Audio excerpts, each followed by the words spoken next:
On an anarchy server like Purity, there are countless items that be considered relics. Rare, exclusive, potentially one-of-a-kind items that pass from player to player, whether from trades, scams, or even from being stolen during raids. These items find their way throughout the community over time. Yet of all the relics the server has produced, none have such a tumultuous and interesting history as the Dragon Egg.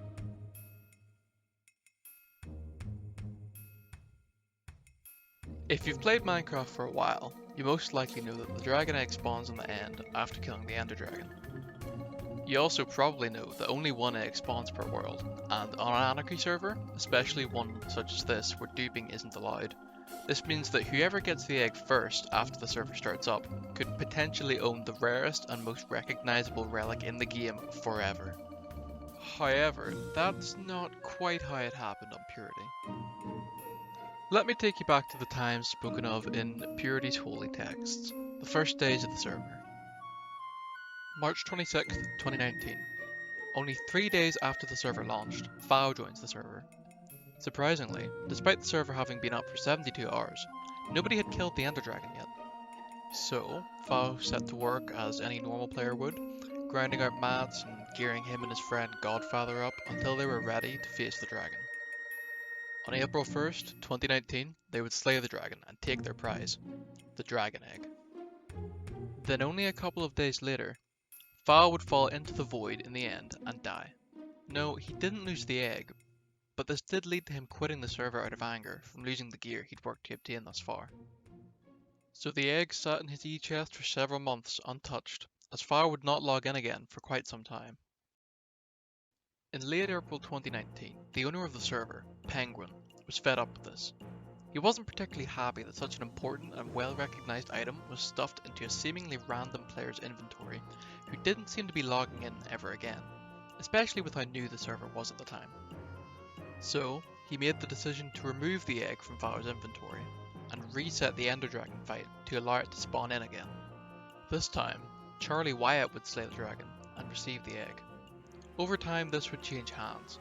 Charlie would sell the egg to Fail Productions, a currently retired moderator, for 6 shulkers of Prismarine and Sea Lanterns and 8 diamond blocks, plus a set of PvP gear and an elytra. Although this seems like a terrible deal, you have to remember that this was a different time. Perhaps it seemed like a decent deal to a builder like Charlie. Fail would take the egg and go on to sell it to possibly its most famous owner, DouuG1. DouuG1 was a moderator and leader of the faction Dumpster Dogs. He had asked Fail what he wanted for the egg, and as one of the richest players in the server at the time, he was willing to pay anything he could afford, and told Fail as much. What he paid in the end was a shulker of enchanted elytras, 6 stacks of shulker shells, 1 stack of diamond blocks, a shulker of both iron and gold blocks, 17 beacons, and even a copy of Doug's own head, now a rare collector's item. However, despite this treasure trove of items, it would be difficult to say that this trade was not in Doug's favour, as at the end of the day he had come into possession of the one and only Dragon Egg. Doug would hold the egg for quite some time, constantly making jokes about burning it or destroying it in chat or on Discord. Then, one day, an image would appear in the Discord server. Good luck, boys. Doug had hidden the egg somewhere in the world, and this was his challenge to the community to find it. Only a single screenshot would hint towards its location. W3No figured out that by turning the image negative or increasing its brightness, a secret code could be found on the egg. When decoded, it read, "Not the start." Many players took this to mean that it was somewhere in the end, which would make sense as it was placed on endstone. However, no one in the community could get any further than this. In actuality, if someone had zoomed in extremely close on the bottom left of the picture, they would have found this. 15k. What Doug wanted people to realise was, whilst not the start did mean that the egg was in the end was also the clue to solving the riddle.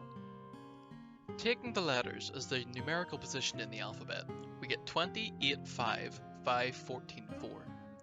If we add 15k to each of these numbers as x and z coordinates, the final numbers give us the position of where the egg was. 17,085x, 25,144z. The egg lay here for over 2 weeks and nobody found it. DouuG, realizing nobody was going to work out his riddle, took the egg back and devised his next plan. You see, despite being a moderator, DouuG was quite playful. So, on the 5th of September 2019, something unbelievable appeared on the server's Discord.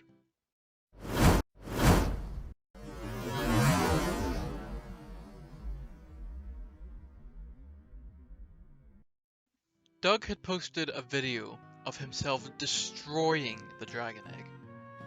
The community wasn't sure whether to believe it or not. Rumours began to surface, including one that claimed that the video had been fabricated and that mier had gotten the achievement for holding the egg after it was supposedly destroyed. As it turned out, this was exactly correct.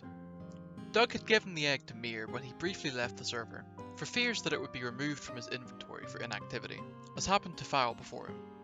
Mier held the egg for quite some time until DouuG came back, and gave it back when DouuG requested it, having no real attachment or care for the item. Then, a terrible tragedy would strike DouuG down in his prime. DouuG had joined the group Valhalla, at the time the biggest known griefing group. They had griefed the Pillar of Autumn, base of Erebus Core, which prompted EC's moderator members to investigate how their coordinates got leaked. After a thorough investigation by both EC and the rest of the staff team, including Penguin himself, they concluded that the only way Valhalla could have acquired coordinates was via staff-leaked information from DouuG.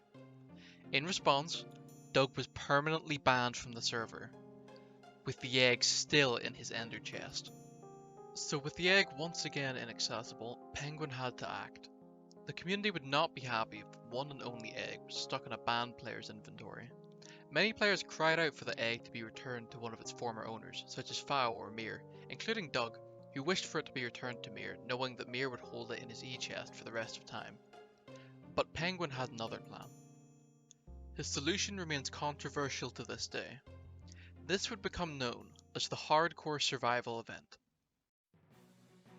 A separate server was set up, with the world border set at 5k by 5k. Everyone who joined over the week that the event ran for had 3 lives. Die 3 times and you're out for good. The goal was simple. Be the last player alive at the end of the week and receive the dragon egg.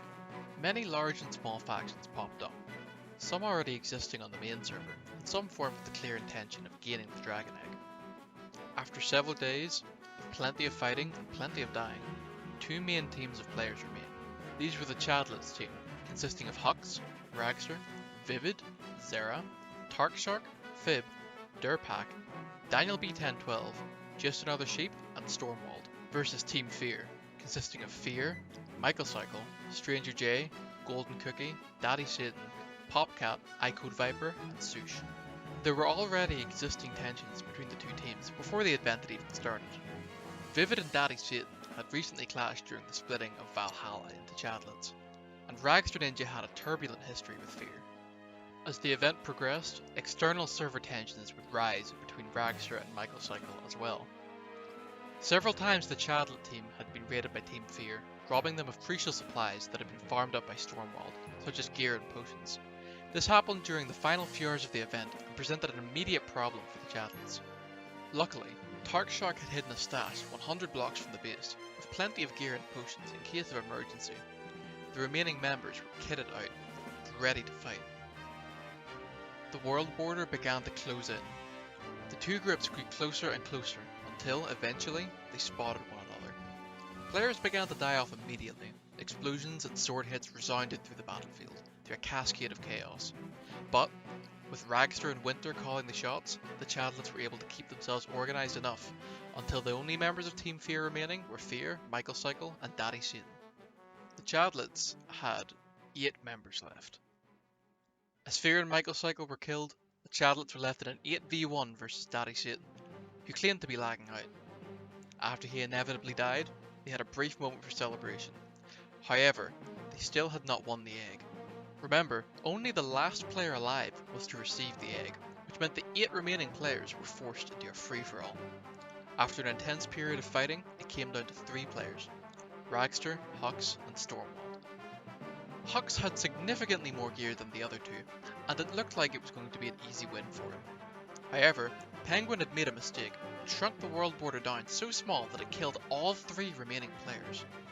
Reviving them and expanding the border back out, the 3 made the decision to split their gear evenly and fought it out again.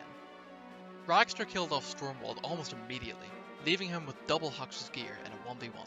After picking up Hux's bow, Ragster would eventually land the finishing blow with it, ending the event and winning the egg for himself. And thus we arrive at the present day. Rag has had the egg for well over a year now, and although certain members of his group, CRA, have held it for extended periods, Rag has remained the true owner of the egg since the day he won it. It is unclear whether or not the egg will ever change hands again, but on an Anarchy server, nothing is ever certain.